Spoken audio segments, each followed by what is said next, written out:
But right now we're pleased to have with us James Nowlan, who is the co-author of this book, Illinois Politics, A Citizen's Guide. Mr. Nowlan, over the course of the last day and a half, we've been talking with quite a few people about Illinois politics, and they seem rather special. How is it that corruption seems to be such an issue in Illinois politics? Is it unique? It's almost unique. Corruption has been a tradition in Illinois since the 1800s. A tradition? A tradition. You can go back to the buying of the U.S. Senate seat for William Lorimer in 1909 with $100,000 split among 40 state legislators. And during the Capone era, of course, honesty was eccentric in many circles. And since 1970, there have been 1,500 Illinois persons convicted of public corruption crimes. Now, is that a result of the way the system was set up? Well, the system, no, it's, I think, a cultural tradition that we have in Illinois. When many Illinoisans look at government and politics, they say, "Where's mine?"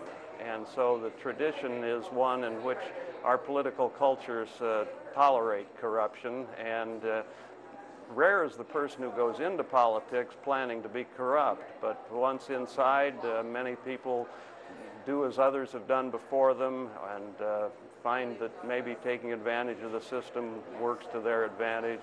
It's a cultural tradition. In reviewing your book, Illinois Politics, A Citizen's Guide, I saw that there are 6,000 different units of government in Illinois. We have more units of government than any state in the nation.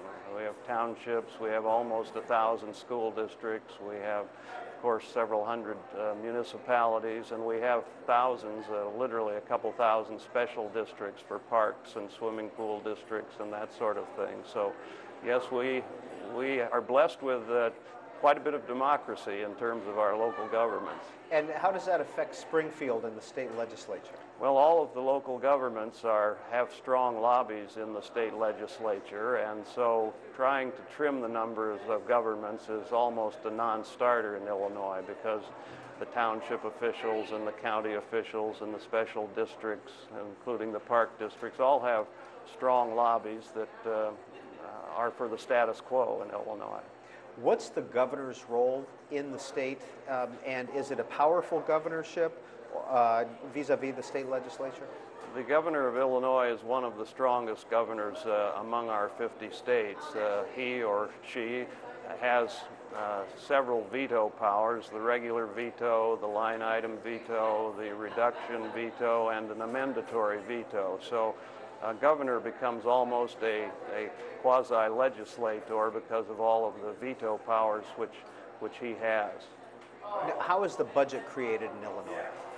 Well, we have a pretty loose budget at the moment. It's created traditionally by the governor, who presents a budget to the legislature in the spring, and then the legislature would amend and make changes according to its values and send it to the governor, who then would have an opportunity to impose the line item or the reduction vetoes. But in the past couple of years, when Illinois has been facing a $13 billion deficit in its budgeting, the process seems to have fallen apart, because in Illinois right now we have about $30 billion in expenditures for our government, but we have only about $22 billion in revenues to pay the bills. So we're in crisis right now.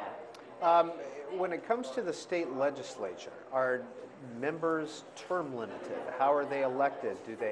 How long are their terms? Is there anything unique about that?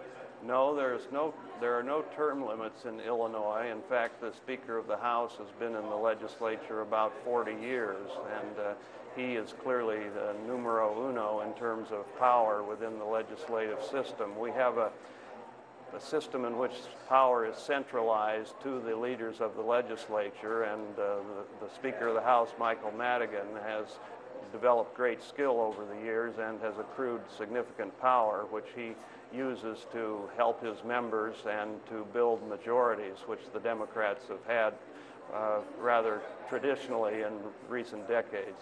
Because of redistricting or because of weak GOP or what? A combination. The Republican Party has been weak, but redistricting has benefited the Democrats in the past 30 years. Primarily the Democrats have benefited from our unusual system of redistricting, and so the House has about 70 Democrats and 48 Republicans, so you can see that there's a significant majority in behalf of the Democrats, and it's a similar breakdown in the Senate.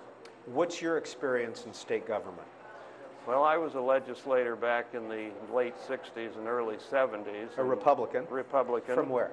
From the little village of Toulon near Peoria in central Illinois.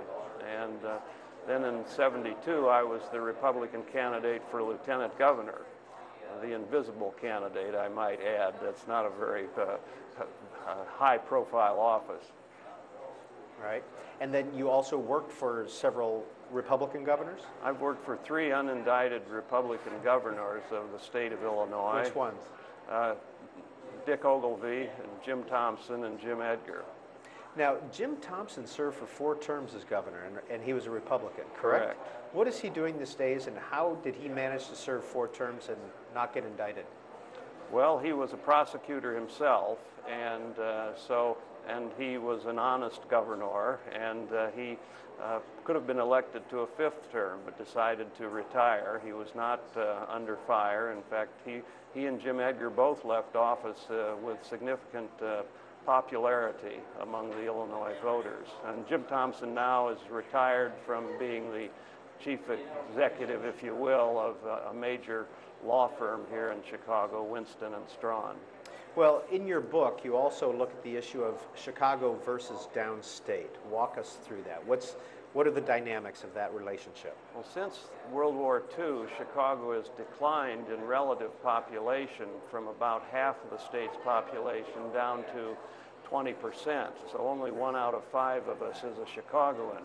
But Chicago still is the strongest player in our regional politics among the city, the suburbs, and downstate. And that's because the media are here, just as you're here this weekend, and the money for major campaigns is centered in Chicago, and it's simply easier for logistical reasons for political power to orient itself around Chicago. Basically, the state capital has moved to Chicago because all of the state officials and most of the legislative leaders and state agency directors work out of the Thompson Center in Chicago. So really?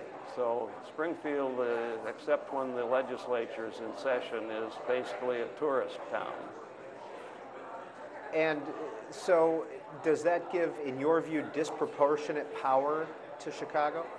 Well, all of our 5 or 6 statewide elected officials are from Chicago, and the 2 major legislative leaders are from Chicago. So that gives you a sense of the locus of power being in the city of Chicago. Does that cause resentment downstate? It creates a lot of resentment downstate. For example, Governor Blagojevich, ex-Governor Blagojevich, did not live in the mansion in Springfield, the governor's mansion, and that sparked a lot of symbolic resentment among downstaters who can see power having been eroded to Chicago and the metropolitan area. But there's little downstate, and I'm a downstater, can do about it, because we are spread from a latitude equal to that of Portsmouth, New Hampshire, down to one equal to Portsmouth, Virginia. So we're spread out, and it's hard to organize the 1/3 of the state's population that lives downstate. Is there a chance, in your view, that the state capital could ever move from Springfield? No, I'm certain that it would never be moved, but de facto, I think Chicago is the operating capital of the state. What do you want people to get out of your book, Illinois? Is this kind of a walk through how to find what you need in Illinois politics, or is this more of a, I think we should do this? No, it's more of the former than the latter. We try to explain the dynamics of politics in Illinois. look at the major institutions, of course, the executive, the legislature, and the courts. We also try to provide some perspective as to the state's history and what brought us to the present point.